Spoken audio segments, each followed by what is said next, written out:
ये श्राद्ध पक्ष में यहाँ कानपुर नजदीक यहाँ आने की महिमा है। विश्व महिमा के तक 108 श्रीमद् भागवत कथा, गीता पाठ, धर्म पाठ का पाठ सभी के यजमानत में सभी के कल्याणार्थ किया गया है। और इस कथा का उद्देश्य है संस्कृति और बचाओ, उनका संरक्षण, संस्कृति का संरक्षण। जल्द से जल्द व्यवस्था कीजिएगा। सभी संतों को भोजन सामने ही किया जा रहा है, व्यवस्था हो रही है। सनातन परंपरा है। जल्दी जो ज्यादा सेवा करना चाहते हैं वे सेवा करने का प्रोग्राम हो रहा है। शांति का जीवन दे सकती है और परम स्वामी का जीवन दे सकती है। सनातन के शिवाय संसार में सार प्रेम कोई संस्कृति नहीं है जो सब जीवों से ये ही इसका उद्देश्य है। और आज संत समागम, संत सम्मेलन का जो उद्देश्य था उसके पीछे ये था कि सभी संतों का हृदय और पावन जो कथा है, ये कथा तभी सफल हो जब संतों का आगमन हो। तो आज पावन संतों के आगमन से उज्जैन में ये कथा भी सफल हो गई और पितरों का भी उद्धार संतों के वचनों से, अमृत के समान जो वचन कहे गए कथा तो है पितरों के उद्धार के लिए, पर संतों का जो वचन है वो भी पितरों को तारता है और आने वाले भविष्य वो भी तारता है। इसलिए सभी संतों के साथ मिलकर के उज्जैन को संतों को दर्शन भी करना था, हमको सबसे मिलन भी करना था।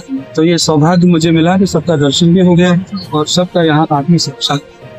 कथा का समापन कब किया जाएगा और क्या हुआ कार्यक्रम होगा? कथा के समापन का जो समय है वो 31 तारीख है, अर्थात सर्वपितृ अमावस्या के दिन कथा शाम को 4 बजे विश्राम होगी। और इसी दिन यहाँ पर सभी पितरों के नाम से यहाँ पार्वणी श्राद्ध भी किया जाएगा। जिनके परिवार में कोई सदस्य नहीं है, श्राद्ध करने वाले कोई नहीं है, हमारे देश में अनेक लोग हैं ऐसे जो नगर पालिका, महानगर पालिका के द्वारा ही जिनके संस्कार होते, जिनका कोई देखने वाला ही नहीं है, तो उन सबके नाम से सर्वपितृ अमावस्या को दिव्य देव पितृ श्राद्ध हम करने वाले हैं। उनका भी कल्याण होना चाहिए। उस भाव से कथा और श्राद्ध की प्रक्रिया जो है 31 तारीख को पूरी होगी।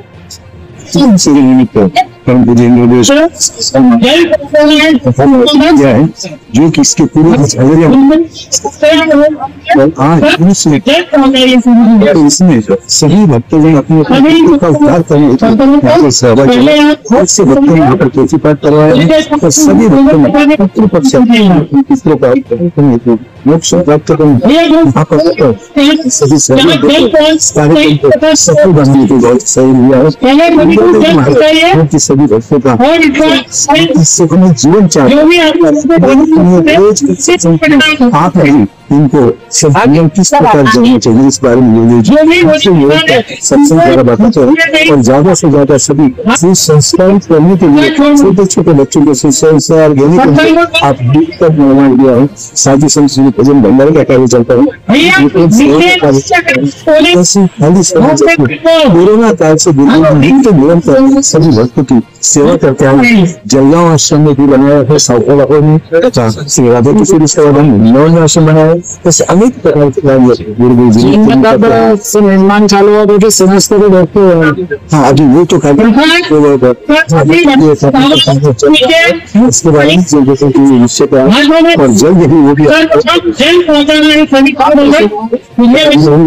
शर्मा गुरुदेव जी का शिष्य परम पूज्य महाराज श्री देव जी महाराज के द्वारा श्रीमद् भागवत कथा का श्रवण किया है। तो आज संत मिलन भी हुआ है। आज संतों ने महाकुंभ के बारे में कुछ मंथन किया है और आने वाली सरकार हमारे जैसे मोहन यादव जी के पास ये संदेश पहुंची कि कुंभ में क्या व्यवस्था संतों को की जाएगी, क्या व्यवस्था संतों के लिए किया जाएगा। तो सनातन धर्म की रक्षा के लिए, सनातन धर्म के कार्य के लिए सभी संत आज एकत्रित हुए हैं और हमारे परम पूज्य महाराज श्री महाराज जिन्हें संत मिलन किया और श्राद्ध पक्ष में जिन्हें पितरों का कल्याण किया है, उस पितरों के मोक्ष के कल्याण के लिए आज श्रीमद् भागवत कथा का कि आज पितरों का मोक्ष के लिए किया है और कल परसों के दिन से नवरात्रि प्रारंभ हो जाएगी। तो प्रथम शैल ब्रह्मचारिणी पितृचंद्र घंटा कुष्मांडी जो 9 देवी आएगी वो सनातन धर्म में अपनी रक्षा कीजिएगी। हम माँ देवी की आराधना करेंगे, पूजा करेंगे, पाठ करेंगे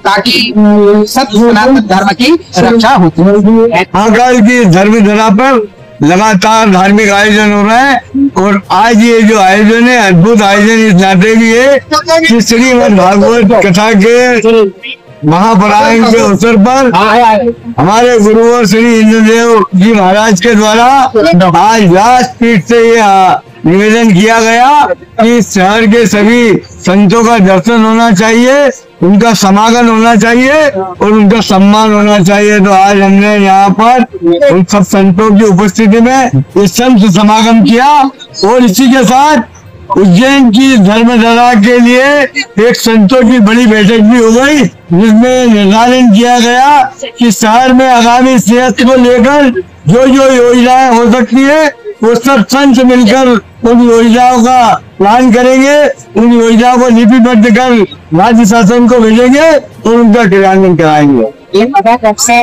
भागवत कथा आज 6 दिवसीय कथा पूर्ण हुई है, 3 दिन और चलने वाली। भगवान श्री कृष्ण के जीवन चरित्र पे उनका प्रसंग होगा।